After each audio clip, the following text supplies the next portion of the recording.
Okay. Is everybody still with me? I'm here. All right, everybody's still there. Okay. This course call has to do with food. And we don't get sick by accident, and it isn't bad luck, God, or even Satan or demons doing it to us.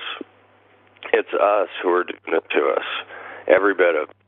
We do very destructive things to our bodies because they feel good. There are three major components to achieving and maintaining good health. You don't even have to make me believe in me or trust me, because as I explain them, you'll see that they're all logical and totally make sense. The problem is that these all act slowly, so though we know they're not bad, we ignore them. Number one, and I want you guys to take notes, so grab pencil and piece of paper. Stop poisoning your body. Write that down as number one. Stop poisoning your body. We're going to go into detail on all this here in a little bit. Number two is give your body the nutrients it was designed to use over millions of years.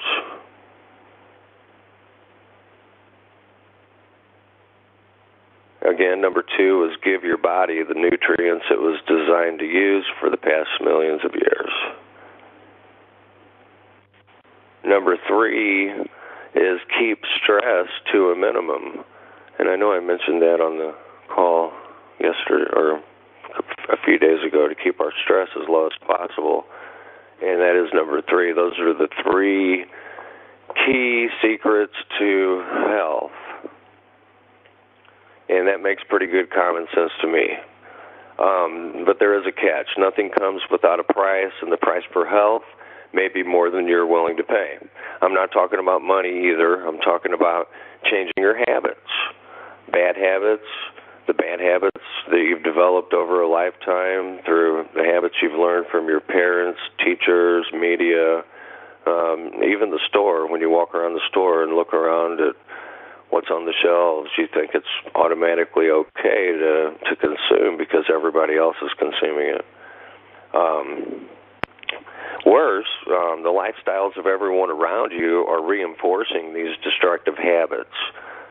The media and billions of dollars in advertising campaigns are pushing you to continue these habits, and a good segment of corporate America, these cartels, are hard at work enforcing these destructive habits in our advertising that we see all the time.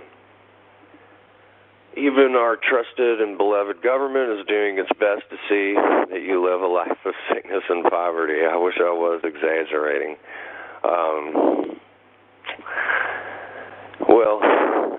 It's not so much for maliciousness or an intent to keep you sick and dumb as for ignorance and greed. And it's making them rich and killing you away before your time that you're supposed to actually go. And to be honest with you, it's at least 30 to 60 years on the average that a person loses of their life by not taking care of their body with the three secrets I mentioned earlier. And it's pretty simple. If you stick with those three essential secrets, you can live 30 to 60 years longer than what you would live if you continue to do what you're doing. And I thought that was pretty amazing. You know, when I learned that fact, it really woke me up and stuck with me. Let me take a drink here.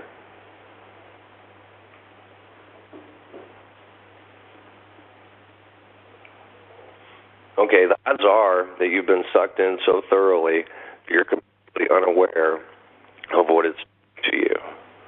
You've been brainwashed from year zero, and so have your family and friends. The big question is, once I open your eyes, do you have the guts to change? My experience is that very few people have. Over the course of the past 12 years, it's hard to get people to change unless they have something to stick to, which is why I developed this life course. It's actually a regimen that people keep coming to and keep learning and keep reinforcing these principles and techniques that we're teaching here. So it's encouragement. Most people out there would rather suffer from years of sickness and die horrible, painful deaths than change. And I've seen that over and over again. They smoke cigarettes, knowing full and well the expensive habit is going to take years off their lives, and the last few years are all probably going to be a living hell for them as a result. They know that heart trouble, cancer, emphysema, and other cancers, whatnot, are going to be their reward for supporting the cigarette companies, their ad agencies, the insurance companies, et cetera, et cetera. Getting addicted to cigarettes is an act of monumental stupidity. Cigars, chewing tobacco, and snuff, ditto. It used to be that ignorance was an excuse, but that doesn't cut it anymore today. It's not ignorance any longer. It's unbelievable stupidity. And it doesn't help that most of the food in our supermarkets, as advertised on TV, is part of what's making us sick and eventually killing us many years sooner than if we ate a better diet. So the question is, can you stop poisoning your body, and will you give your body nutrients?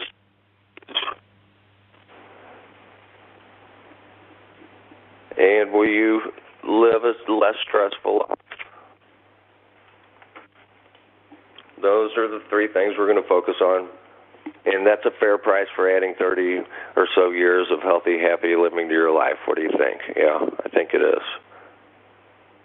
For turning you into a health guru, able to help any family member or friend recover from any illness, even cancer.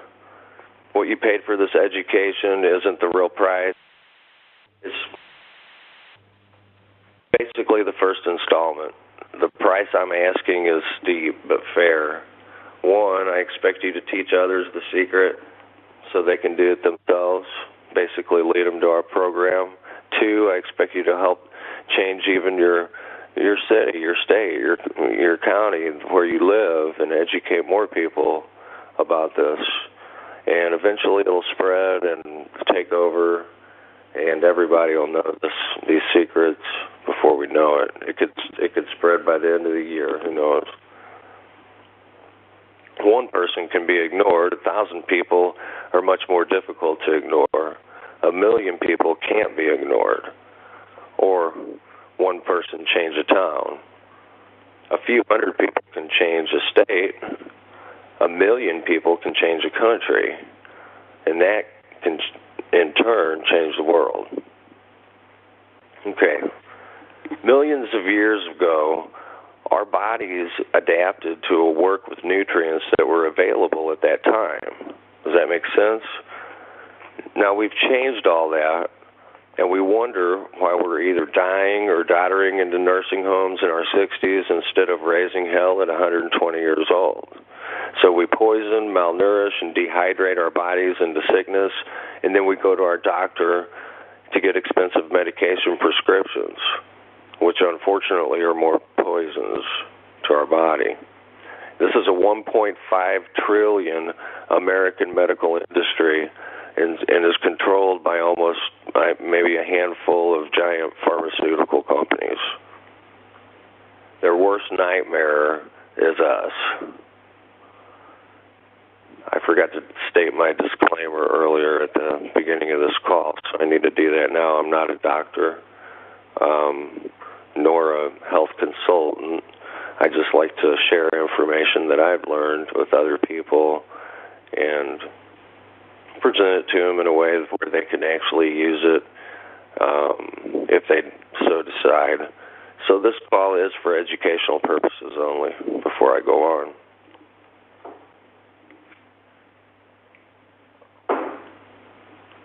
Okay. Remember this, nobody in the healthcare industry makes any money until you get sick. That's when you'll spend anything you have or borrow anything you need to get well. And this system is happily supported by the insurance industry. You've seen the big, beautiful buildings, right? Some of the best buildings in the world. So When you get sick, they pay, and that's known as a cash flow. Then they happily charge higher premiums. They get their cut on every dollar, so the more they have to pay out, blah, blah, blah, the more profits they make. If you keep putting sugar cube into a car's gas tank every day, your engine isn't going to last long, even if you keep poisoning your body. You'll be another one of those worn-out old people doddering around with a walker in a nursing home, or going around in one of those electronic handicap carts. So go ahead, hoist a few more beers, another carton of cigarettes, maybe have a Big Mac or French fries, Diet Coke. Maybe you'll be lucky and die in a car accident before you totally ruin your body. Okay. Speaking of the medical industry, if you think I'm alone in putting down the medical industry, I'm not. There's tons of people out here that have done this, and I personally know, and I've talked to Lorraine Day. She's a doctor that's actually been, I believe, barred now from the United States, from the AMA, for practicing these techniques that I'm about to teach you. Okay. So let's go on. Since without your health, nothing else is important anyway, let's get started. In order to cure whatever chronic illness you have now and get back to your robust health and keep you that way, you're obviously going to have to make some changes. Mainly it's the poisons you've been putting in your body, and what you've been eating is what's making you sick and will eventually kill you. The odds are about 2 to 1 that you're overweight. And don't whine about genes. It's your mouth gene that makes you fat. But it's what you've been eating as well as how much that's done the dirty work on your body. Your diet has probably been as American as an apple pie, delicious food that's made from apples grown on mineral-depleted soil, and thus has been sprayed repeatedly with insecticides, cooked with huge amounts of refined sugar, with a crust of white flour dough, layered with Crisco. That's truly the American food. Animals fed this stuff die. So do we. Oh, I forgot ice cream for the pie, made with growth hormone, antibiotic-laced pasteurized milk, more fat, and refined sugar. The secret to regaining your health and maintaining it is simple, and if you can bring yourself to think about it, it's very obvious. You can confirm the obvious by reading a few hundred books on the subject if you want to look them up, and that's basically what I did, and I learned from a lot of different people personally that have used this stuff for years, and they're well in their 90s already, feeling perfectly well. In their 90s, yes, I repeat that, 90s. The fact is that your body is an incredible complex system which has adapted over 1,000 years of work on the nutrients which were available during this development time.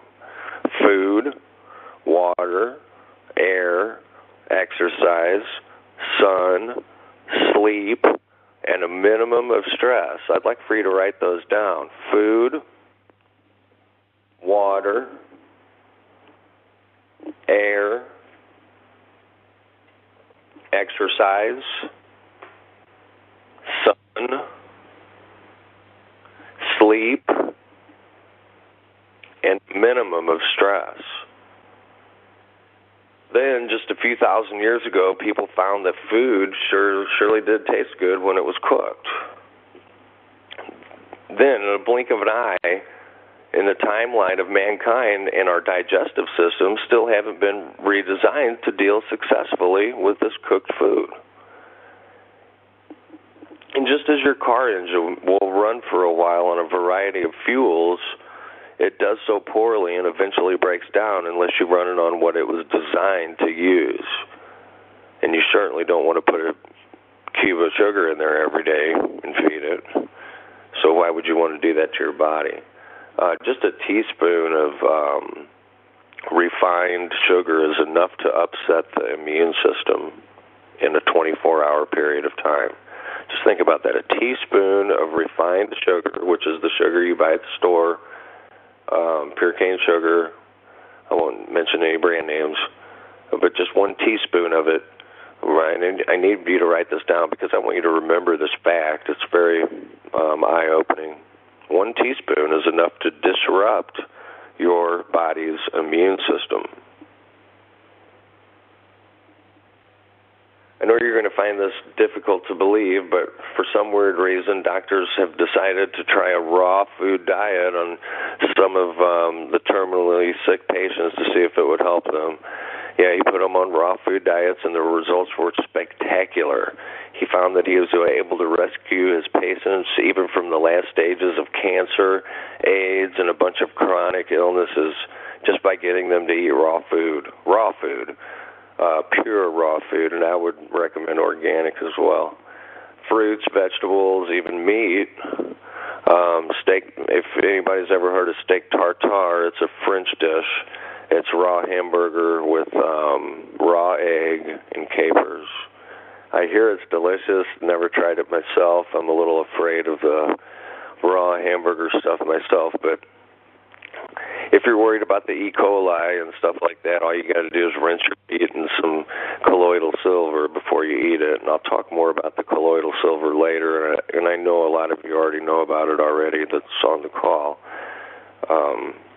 But I'm going to show you how to make that stuff at home so you don't have to go buy it in the store anymore, and you'll have an infinite supply of this for very, very inexpensive.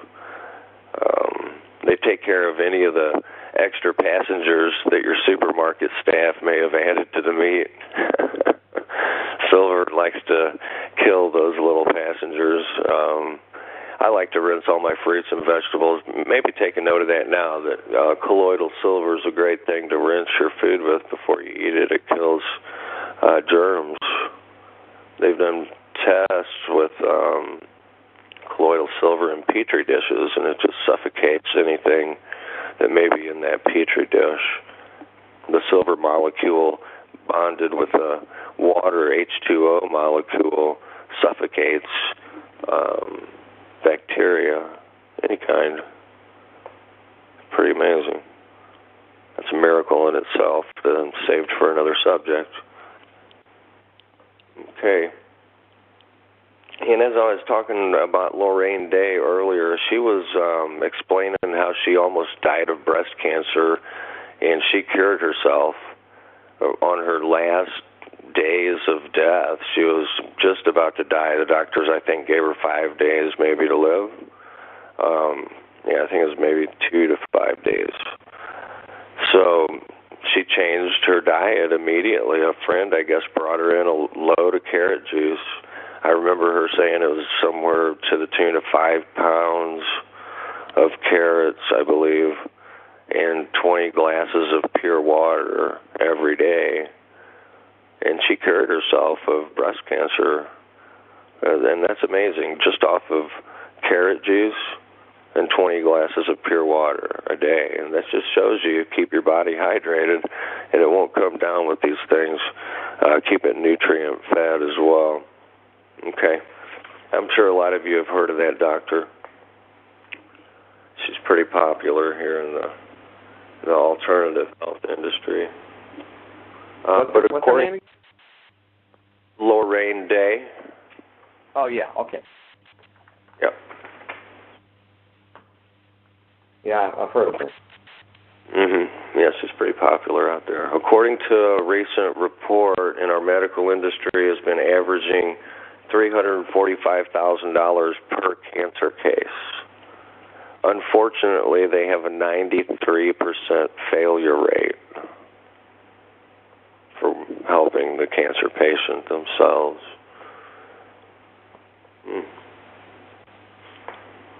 Okay, so I've been eating raw food for a while.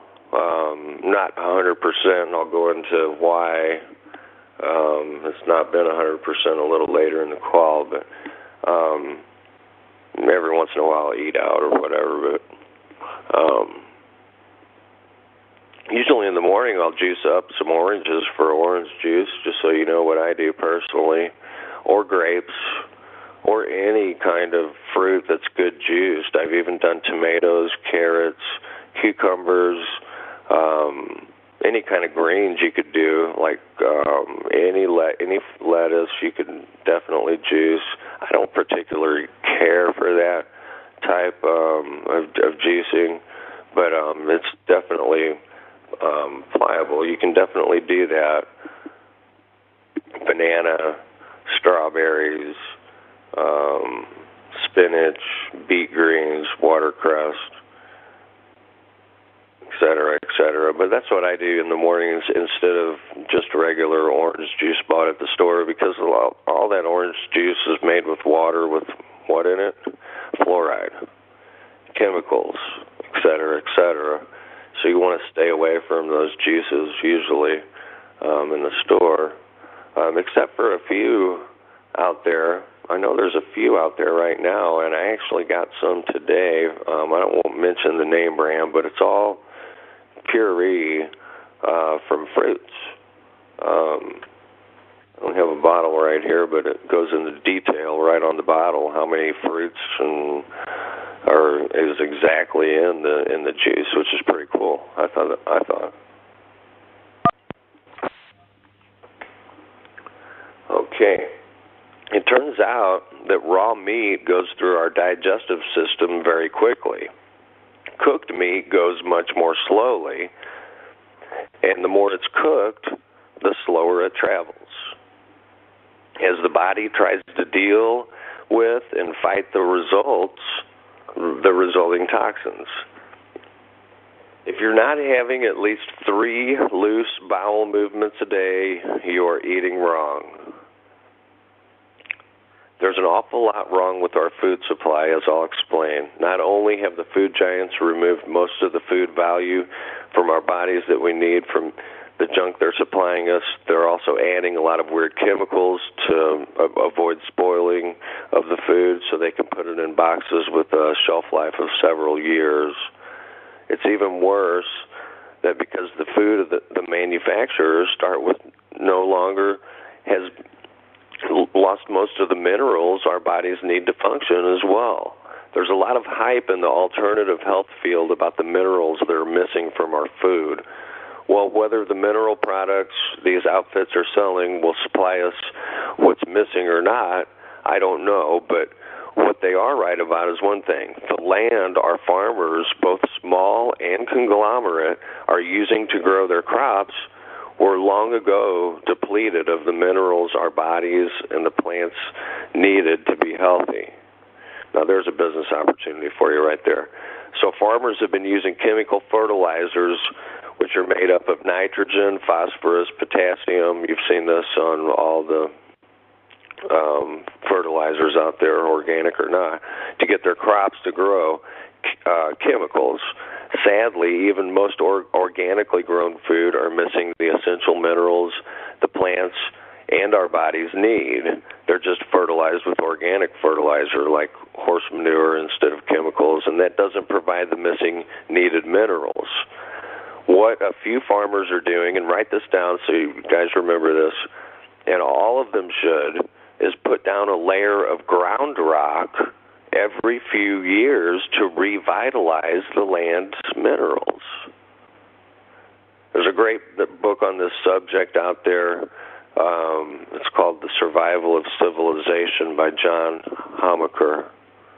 He points out that a U.S. Public Health Service report says that only 1.5% of Americans can be considered healthy, as I've already mentioned earlier.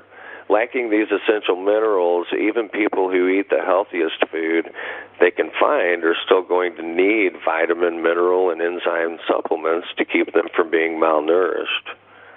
And there are other books that go into this as well. Okay, let's get started with health. Like you, I was taught by most folks and everyone I knew that when I got sick, I should go to the doctor. It somehow never percolated through that the doctors only make money when we get sick. Thus, they and their organizations have a powerful vested interest in sickness and huge negative monetary interest in keeping us healthy. It's the Hippocratic Oath versus the Hippocratic Oath versus the Hippocratic Oath. You can look those up and see the difference between those. The more I've read about our medical industry, the more disappointing it's been. Doctors are taught virtually nothing about nutrition or disease prevention other than the use of vaccines, which is another horror story of mistrust. In their medical school, when they're going through training, they're not taught any of the, nutrition or disease prevention. And remember, doctors, hospitals, and pharmaceutical giants, insurance companies have billions vested, not in keeping you well, but in your being sick. That's when they make their money. Indeed, human nature plays right into their hands and to ignore our health until we lose it. And then we'll spend whatever we have or try to borrow as much as we can to try to get it back. It's $1.5 trillion industry, and your kindly doctor sure doesn't have your best interest at heart, but only your money.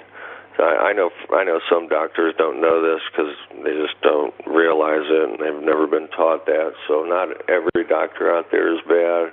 I feel everybody's good to a certain degree.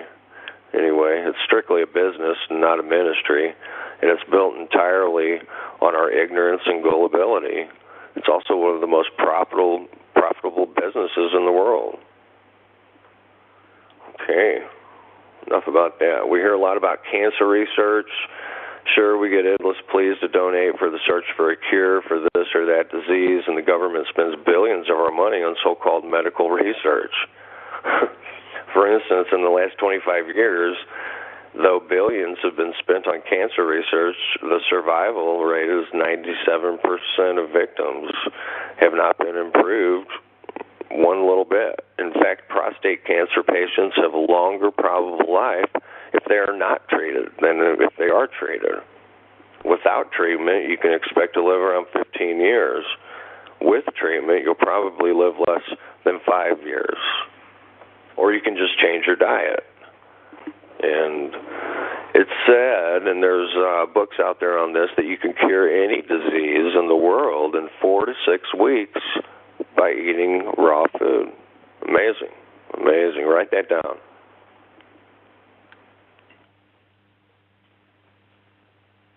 Cure any disease 4 to 6 weeks just by eating raw food. Good raw food. I would recommend organic. Okay. Hundreds of years ago, cancers were exceedingly rare. Today, almost half of us are going to have the trauma of dealing with cancer. The doctors will want you to, go through chemo, operate on you, or probably both. When cancer strikes, you have a decision to make, a big decision. Are you going to put your trust in doctors and believe in everything they say or do, or are you going to try to educate yourself about the alternatives that are open to you? And that's one of the beauties of the life course. I like to open up that alternative before they have to make that decision, so they're at least aware of those choices and the facts that back them up. All right. First, make sure you just don't get cancer in the first place.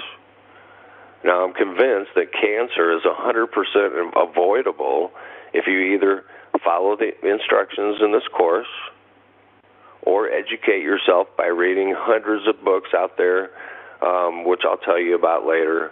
I'll tell you about some of them that I've read.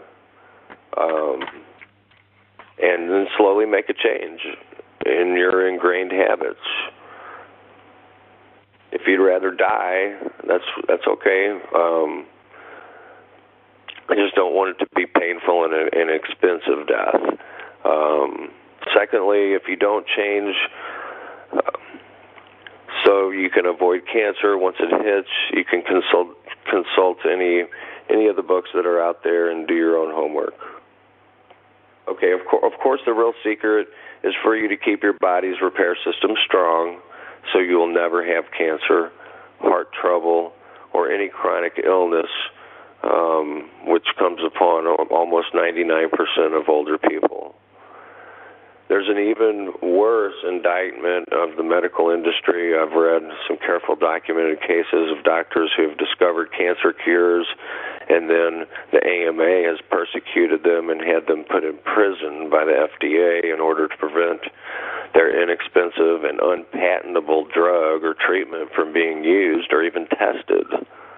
And I'm not exaggerating. There are books out here about this. There's one in particular that comes to mind. Write it down. The Cancer Cure That Worked. The Cancer Cure That Worked. I forgot who wrote it, but it's out there. Okay. If you continue to eat the same old garbage, keep poisoning yourself, and are stressed out, you're going to break something. It may be a heart attack, a stroke, cancer, arthritis, diabetes, multiple sclerosis. I could go on and on. But the odds are overwhelming that you're going to end up dead by 70 or less, or in a nursing home somewhere. And that's not what you want. That's not what I want. That's not. I don't believe that's what anybody wants. Okay. Well, I'd like to talk about some other subjects here, but I'm going to move over this and just keep talking about what we came here for. Sift through this. My notes here. I apologize. Okay, here we go.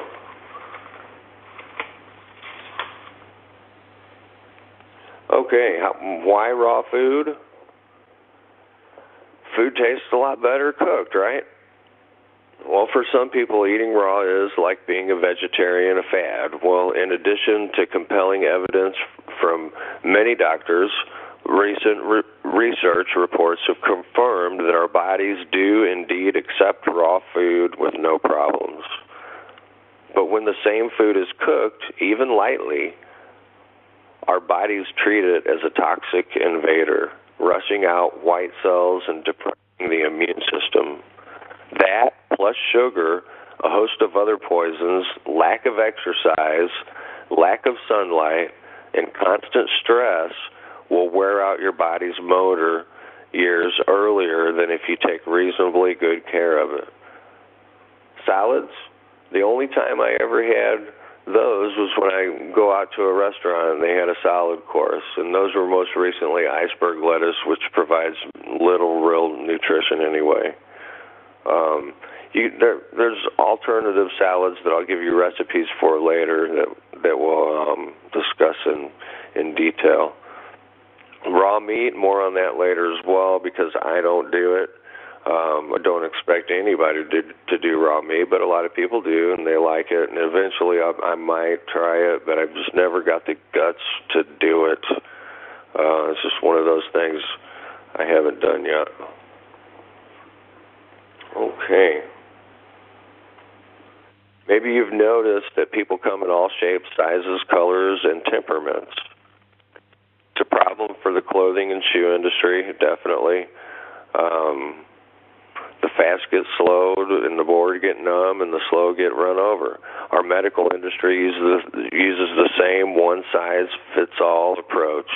For instance, the RDA, the recommended daily average dose of vitamins and minerals for people, no matter what their size or shape, or any genetic differences in their body chemistry. The same on immunization shots and so on.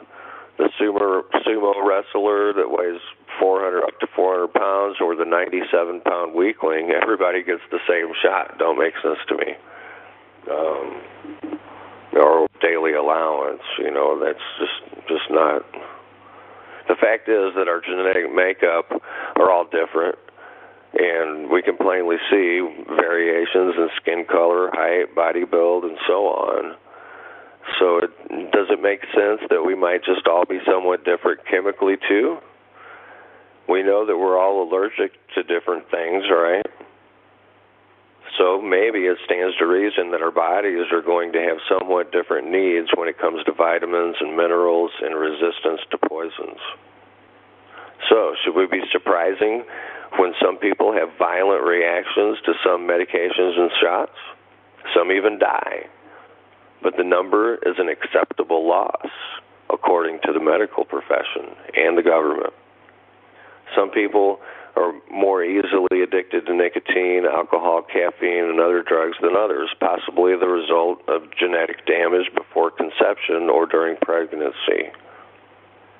And a few of our soldiers got sick. Some died even from the barrage of immunization shots they got on their way to the Gulf War. These are considered more acceptable losses.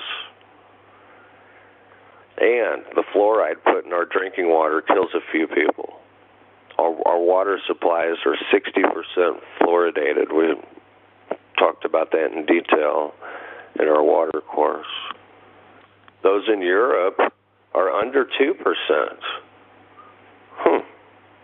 I'm sure it's a coincidence that fluoride is used on animals to make them more docile, and we're seeing similar side effects with the people in our cities with high fluoridated water. Yes, fluoride in the water lowers children's IQs by about 5 points on the average. For that matter, you don't even want fluoride in your toothpaste.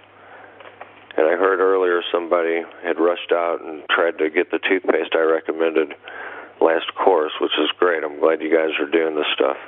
Kids have gotten sick and even died from fluoride toothpaste and from having fluoride swabbed on their teeth by dentists. There's no provable benefit of fluoridizing our water system except by the companies selling the fluorides. You can look all this stuff up. It's on the internet. It's even in some books out there. There's a good one called Fluoride, The Aging Factor, by this Japanese doctor. I can't pronounce his last name. It's Yamou Ninnis, Yamouyiannis is how you spell his last name. But going on, I would like to talk about some other conspiracies that have been recently, or not recently, but have been known about for a while. But maybe it's the first time you guys have heard about it.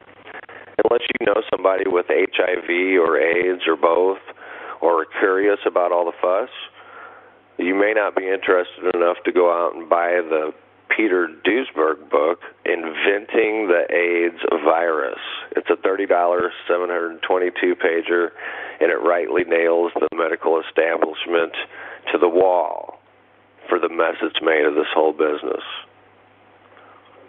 Since I've read several reports showing that there are thousands of AIDS patients who are HIV negative and millions of HIV positive people with no signs of AIDS, Duesberg's claim that AIDS is a lifestyle disease, particularly involving the use of recreational drugs, makes plain sense to me.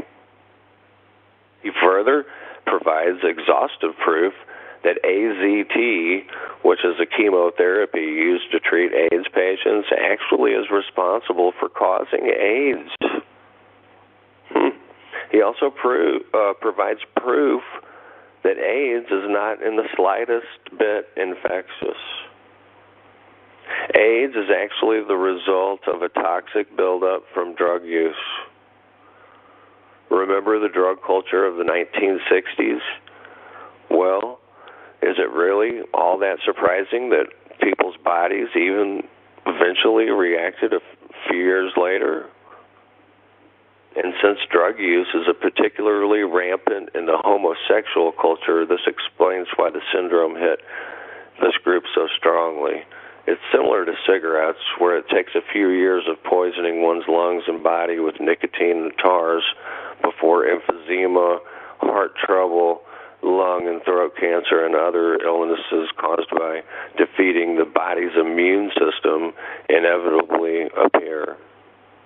These drugs lower the effectiveness of the immune system, allowing any opportunistic disease to win it out, or cancer growing.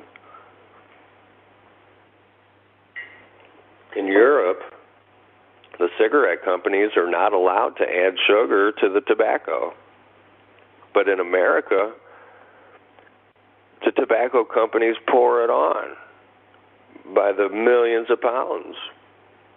The result is that they have a few cases of lung cancer in Europe compared to the U.S., and it makes the smoke sweeter. Our bodies harbor billions of microbes. Indeed, there are more microbes than cells in our bodies, so our immune system is in a constant war with the invaders. Anything that tends to lower the immune system's effectiveness can allow the bad guys to win. Our immune system suffers when we are stressed, when our bodies don't get the required nutrients, if we shortchange it on exercise, sun, water, oxygen, or overload it with toxins. What about all those hemophiliacs who've been dying of AIDS as a result of blood transfusions? It turns out, tied with a new drug for hemophilia called Factor VIII. This is an immunosuppressive drug. So if the patient also is HIV positive, the chances are that a doctor will prescribe FDA-approved AZT, which causes AIDS, as said earlier. Maybe you've noticed that none of the AIDS establishment's frighteningly predictions have materialized, have they? No. Our hospitals are not packed solid with people dying of AIDS like they said they would be. Big winners have been the condom manufacturers, the AZT sales, the AIDS support groups, and those benefiting from the billions and billions of government money that Congress has thrown into fruitless research for scientists searching for a patentable, profitable drug. Oh yes, back to the condoms. They're a joke when it comes to the AIDS virus, since the HIV virus is infinitely smaller than the holes in the structure of the condoms themselves. Yes, you heard that right. HIV virus can travel right through a condom. No problem. It's so small. They offer very little protection, mainly providing added revenue to condom makers through frightening people. That book that I mentioned earlier is fascinating. I call it the Duesberg book because it's a doozy, by Peter Duesberg, Inventing the AIDS Virus. You may just want to look that up online. Combine it with the damage done to people's bodies and immune system from long-term drug use, including nicotine, caffeine, and alcohol. There is the mutation of microbes that have been previously been beaten back with antibiotics. In case you haven't read, most of our more serious invaders are now antibiotic resistant, and the rest are well on their way. This onslaught of infectious diseases also helps defeat the immune system. If you haven't read about it, the current estimates are that over 80,000 people have died in 1996 in hospitals just from diseases contracted while they were in the hospital. That's right, from the illness from which brought them there, not from the illness that brought them there, but from those contracted while they were there. Hospital is a very dangerous place to be. Remember that. That's very, very important to remember. There are some ways you can protect yourself before going into a hospital, which I'll talk about later. Okay. And that doesn't even mention the hospital food. I wonder how many people are killed by that.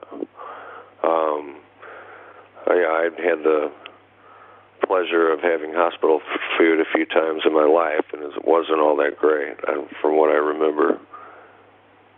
All right, let's move on. One more section before we close out. We have a few more minutes left before the end of the session here. I wanted to make sure I touched on everything. So, to conclude our food course, we will always want to eat raw. I know we can't make that change overnight, but we can gradually make that change. What I recommend is just slowly doing it. Maybe in the morning, eat an apple, and instead of your normal routine. I found that a Granny Smith apple in the morning is very, and it's scientifically proven to do more good for your body than a cup of coffee. And it's also scientifically proven that it wakes you up more efficiently as well. So start off with something small like that, maybe possibly work your way up to it until you become 100% raw. That's the ultimate goal. And organic, too. I recommend organic vegetables and fruits and foods as opposed to inorganic that have been exposed to chemicals, possibly in large amounts or small, it doesn't matter. And even the organic crops may have a small amount on them because they're right next to the ones that are being chemically sprayed or somewhere around the area. So it's kind of hard to know what's good and what's not out there. But after experience, after a while, you can tell the difference just by consuming these products. I can actually tell now that I've been juicing oranges. I can tell the organic ones from the inorganic ones. Believe it or not, there's a slight taste difference. You can tell that there is a chemical in them. Okay, the juicer. You may want to start to think about investing in a vegetable and fruit juicer. Does anybody on the call have one? I know I do. Okay. Maybe nobody has one. I would avoid white flour, refined sugar, alcohol, nicotine, caffeine, soda, coffee. Let me say those again because those are the biggest upsetters of our immune system. Refined sugar, white flour, alcohol, nicotine, caffeine, and soda. Now, if you can't stop any of those, there's some great alternatives. Refined sugar, we can use organic pure cane sugar, and you can find this in the store nowadays. Whole Foods has it, as well as even the regular grocers now are starting to carry a lot of the organic stuff. So keep an eye out in your store for real, I call it real sugar, not refined, and organic too. I always get the organic kind. So there is a substitute that's good there. White flour, I don't use it at all. It's found in a lot of food, but that clogs you up. I'd stay away from that all the time. Alcohol, don't do it. Just don't do it. Don't drink. Don't smoke. Caffeine, coffee, I'm sure there's some organic coffee out there. I know I've got it before. Maybe search that out.